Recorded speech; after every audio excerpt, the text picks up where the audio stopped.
A White House Insider's Guide to Handling President Trump. I'm Scott Ott, and this is Bill Whittle now. And Bill, Joe Lockhart, who's now an analyst for CNN, but in the years 1998 through 2000 was President Bill Clinton's press secretary, offers some tips for how journalists in the White House briefing room should handle the president, for want of a better term. And I'd like to go through a couple of these for you. He acknowledges up front, Lockhart does, that journalists may not necessarily be interested in the opinions of a former press secretary, since there's a somewhat contentious relationship in general, but he thinks he may have earned enough respect that they would at least give him a hearing. And these are his recommendations for how to deal with the president's unusual style of briefing the press. And I'm just going to take them in the order that he gave them, if you don't mind. Okay. Number one, direct most questions to the experts, not to the president. He's not saying shut the president out, but he's saying focus your questions because you're there to get news about the COVID-19 pandemic and the economy and how it's being dealt with. So focus your questions to the experts. Doesn't that make some sense? Yeah, it makes a lot of sense. And I'm sure Donald Trump would prefer it that way.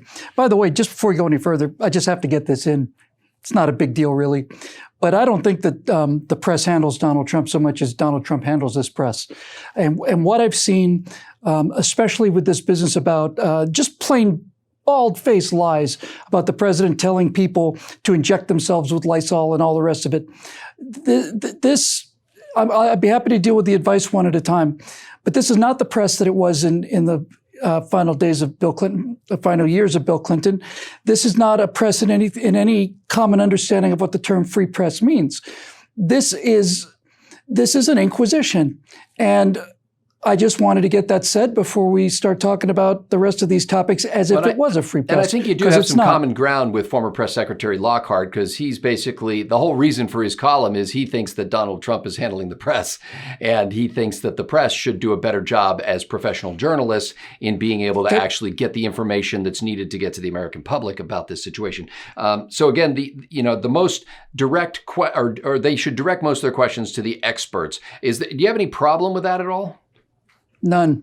Okay, so let's move on to the next one. If the medical expert issues an opinion that the president thinks needs modification in terms of balance against the economy or whatever the case may be, for example, off the top of my head, a reporter says, Dr. Fauci, when do you think we should reopen? And Dr. Fauci says, we can't be sure that we've got this beat until June of 2021. Then the president could say, well, we're not going to wait that long. But yes, asking a technical or a medical question of the experts directly, I think is a good idea. And I think it's a good look. Let me just say one more thing. When I say good idea, I mean a good idea for President Trump. I don't mean for the media. The media is the enemy. I'm not saying this is a good idea for the media. I'm happy to answer it that way. But when I say I think it's a good idea, I think it's good for President Trump, because this is nothing like a press conference. This is an inquisitional hearing, and I just wanted to get that clear as well. I guess I didn't think of it in either of those contexts. I was thinking more in terms of assuming you're a professional journalist and you have a job to do, and that job is to inform the American public, essentially what's the best way to conduct yourself in this press briefing, which is always, even under the best of circumstances, regardless of the president or the press crew, it's always a combination of one entity that's trying to get the word out in a certain way, is trying to craft a narrative, and it's another entity that's trying to shoot holes in that narrative. And so that's been going on for a long time. Yeah. Those people are not professionals who are trying to get the facts out. That's what I'm trying to say. But please, go ahead. Okay, so the second thing, Joe Lockhart, former Clinton press secretary, says that the press should use what he calls the Tim Russert Method. Tim Russert, the late Tim Russert, was an NBC newsman and opinion person. And what he would do at a presidential news conference, Lockhart says, is he would frame a question starting out with a long quote from the president himself, and basically build the question around that quote and challenge him that way. And because the president is always challenging the veracity of anything the media says, he thinks that the Russert Method, the Tim Russert Method, would be good, because it would essentially say, you have said this. Now, isn't it true, in concert with what you've said, that this is true?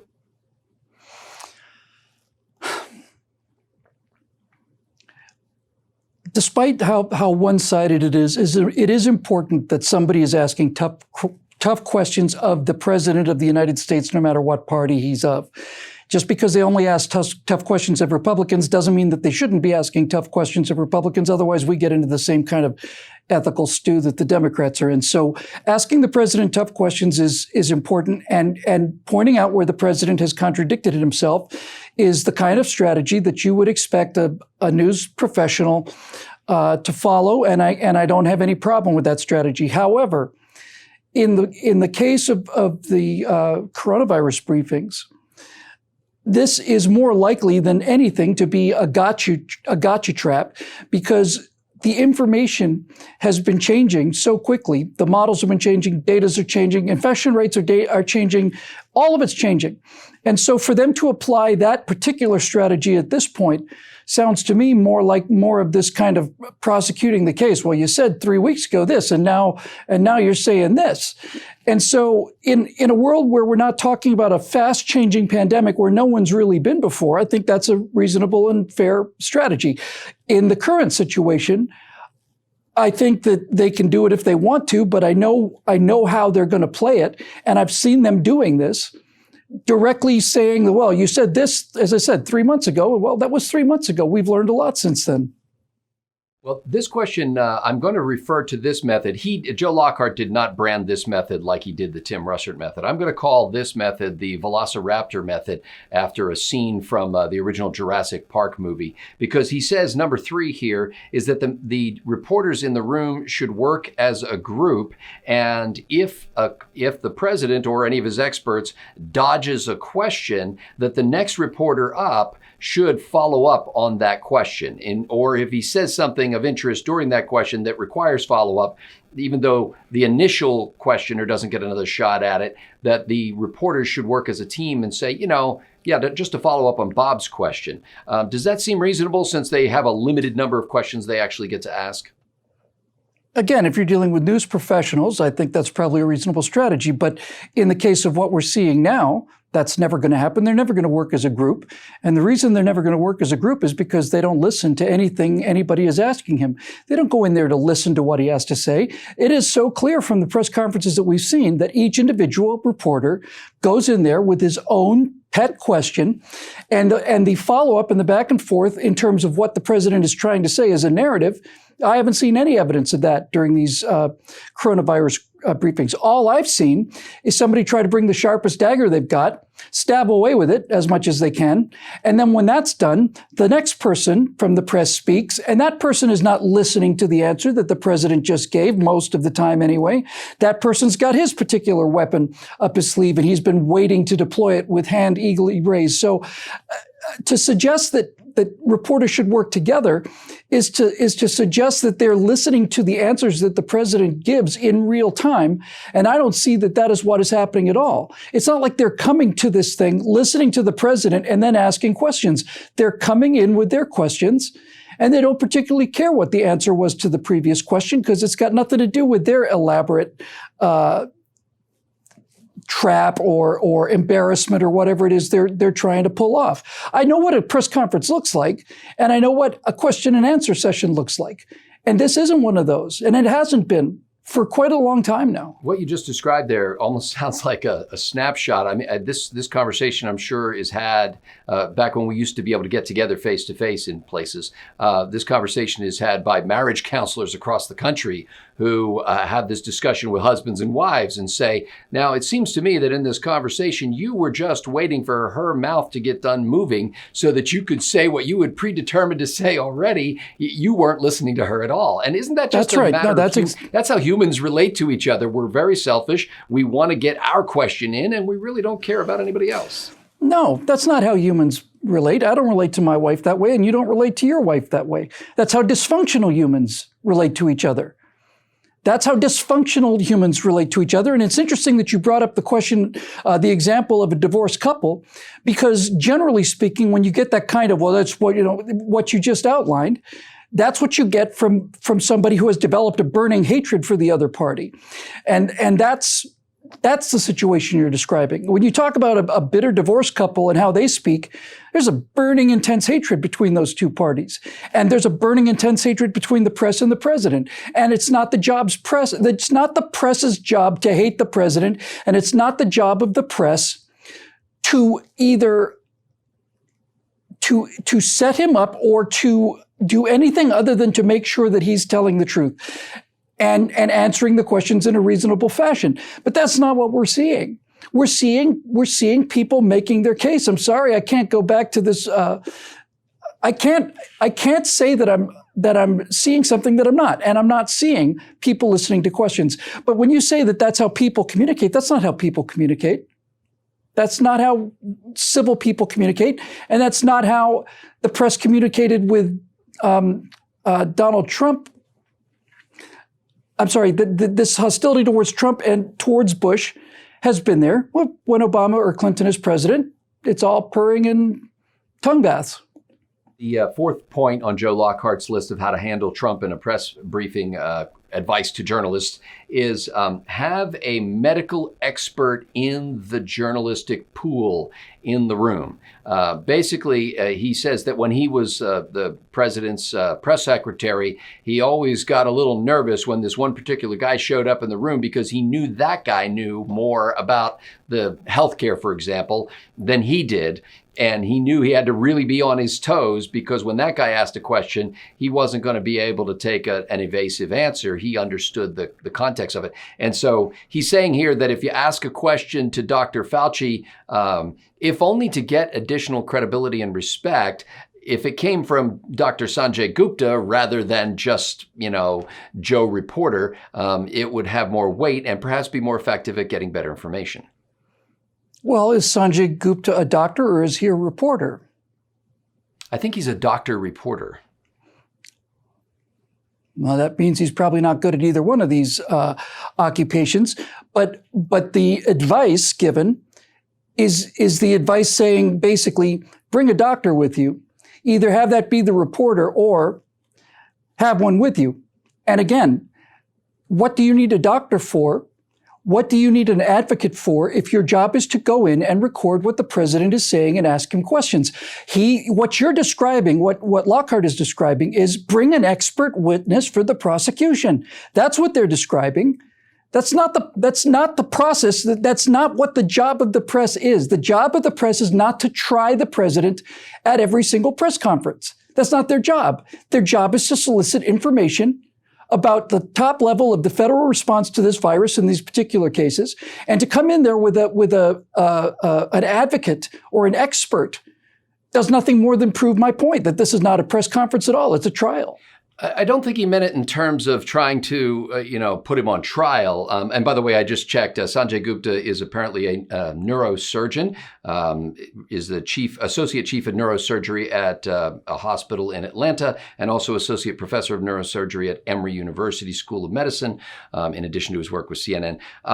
It's more in terms of if you ask a question that has to do with medicine or biology or pharmacology or any of these areas of expertise, the average journalist can frame that question.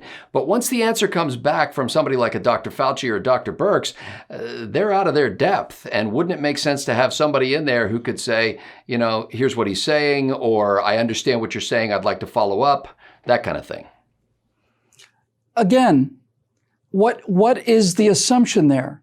If you have a reporter read a question that has a great deal of medical detail in it, let's say, he can read that from his notes.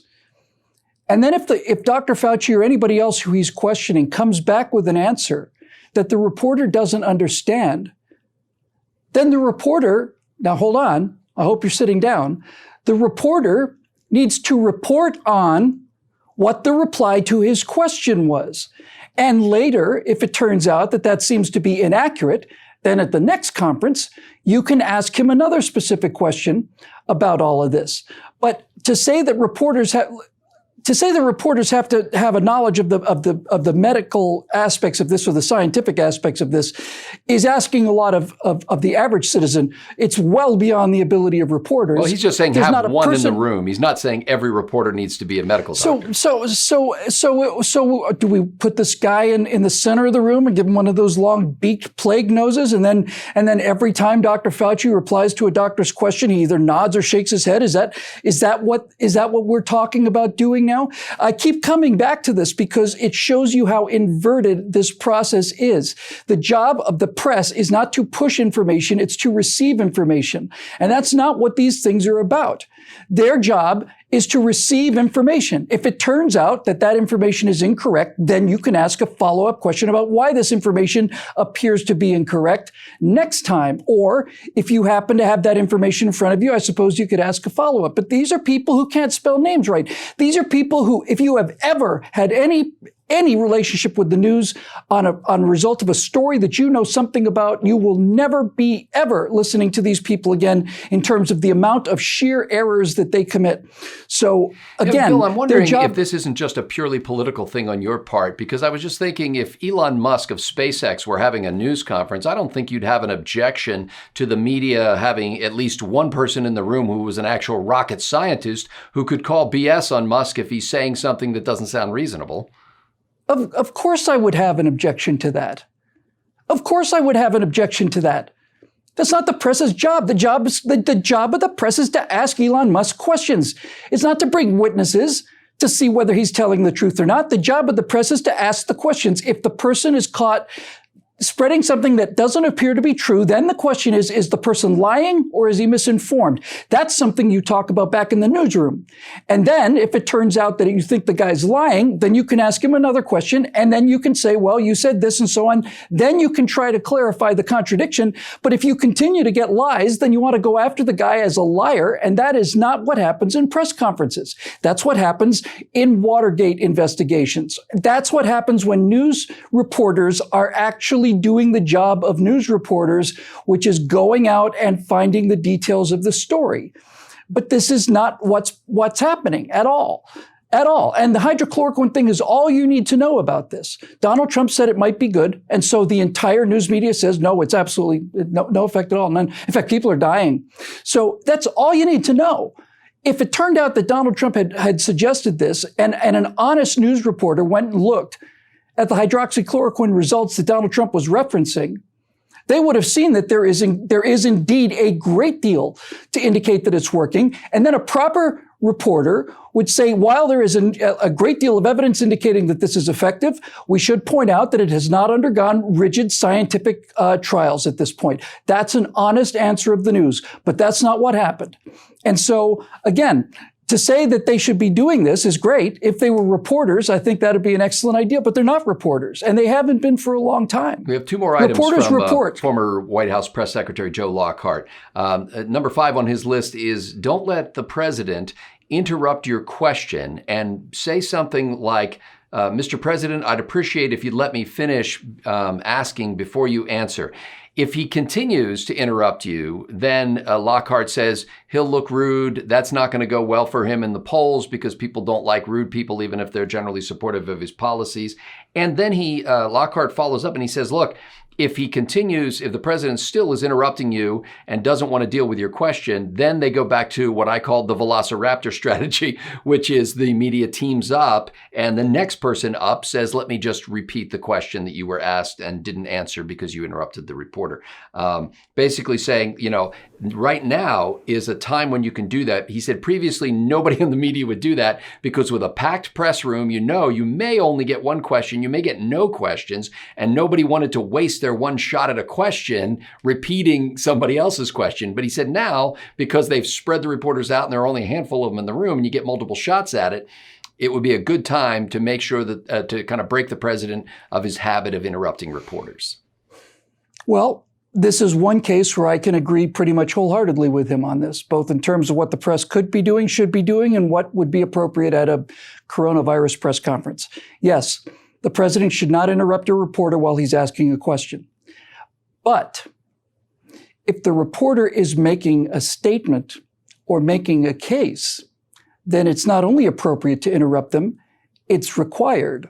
If the person is asking a question, then yes, the president should respectfully listen until the question has been finished asking, and then you should make an attempt to answer the question. And if you have a legitimate question and he interrupts my question, then I think that's a perfectly appropriate response. I'm sorry, sir, may I finish the question before you answer? And if he refuses to do that, I would say that one or two more times, and then I'd simply write down wouldn't answer.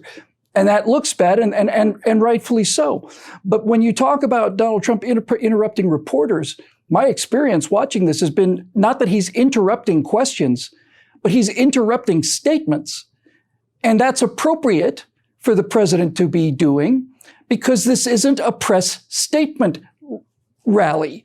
It's not a press's opinion rally. It's not a giant editorial where the president has been invited to come and watch. It is supposed to be a question and answer session. And if it's not a question, and more these days it appears not to be, then the president's under no moral or even courteous obligation to allow somebody to finish making a statement on national television on the president's dime, basically. If he wants to make an editorial statement, he can do it at 5 o'clock when he's announcing the so-called fake news. So there you go. So this final one, and we'll try to keep it brief. I know we've run long here, but this didn't actually make it to the list that Joe Lockhart made. But he basically said at the end of his little column for CNN that the president also has a habit of asking reporters that he's not intimately familiar with who they work for. And he says when the president asks you who you work for, don't say CBS News or the Washington Post. You look him straight in the eye and say, I work for the American people. It's hilarious. I thought you'd enjoy that. Yeah, sure you do. You work for the American people. You reporters in New York City have nothing but the interest of the American people at heart. Yeah, I work for the American people. Okay. If I decide I'm going to try and get on an airplane and somebody wants to see my passport when I'm going to go into Mexico, I'm not going to give them a passport. When they're going to say, what country are you from? I'm going to say, I am a citizen of the world. I'm not sure I get the connection. And we'll see how effective that is. Yeah, if you're not willing to identify yourself, then you don't belong in that room. Well, I think what he was indicating was the president has a tendency to try to find out who you work for and then use that as just a reason to dismiss you. This is the response you get from weaponized press conferences that did not begin with Donald Trump. Donald Trump was elected because of weaponized press conferences against Republicans. That's why he was elected. He was elected because he's the only person that we have been able to find in the country who is able to deal with the press on their own level and deal with them not as reporters, because they're not reporters. They don't reserve the respect of journalists because they're not journalists. And so it is a perfectly legitimate question to ask, who do you work for? And if it turned out that everybody was courteous and was listening to answers, he wouldn't be forced to do this, but he is. And so, and by the way, regardless of the tone of the press conference and the tenure of them over the course of the last couple of decades, it's not an unreasonable question in my mind for the president of the United States to want to know who's asking the question. It's very much like, hey, is Scott Ott in the building? It's like, who wants to know? Very few people, I take it. Ladies and gentlemen, we're glad that you tuned in to this episode of Bill Whittle Now. We're grateful to the members at BillWhittle.com who have made this possible, a growing troop of people who believe in liberty, who believe in the Constitution, and who think that these are ideas not only worth preserving and fighting for, but spreading around the world. And so that they have teamed up with us to make it possible for us to produce these programs and to distribute them. We have content that you do not see yet if you're not yet a member at BillWhittle.com. There's backstage programming. There is a whole discussion going on at our website that's behind the veil, so to speak. And there's even a member-written blog. This was, one of the Rush Limbaugh used to joke about how, the Open Line Friday was the greatest risk in entertainment. We early on decided that we would open up our on-site blog to the members themselves. They create the content on the blog. It's not just, them reacting to us. And that has been one of the most fascinating aspects of this. In recent weeks, we've also started doing some video conferences with our members as well. They've been a lot of fun. Inspired by all the tiled video conferences that are going on around the country during this pandemic. We're grateful to the members, not only for providing the funding, but for engaging us with ideas, for asking us questions, for challenging us, for disagreeing with us from time to time, and for, frankly, being a mutual encouragement troop for each other. If you'd like to be part of a group of people like that, we encourage you to go to BillWhittle.com and click that Become a Member link. For Bill Whittle, I'm Scott Ott. Thanks for watching.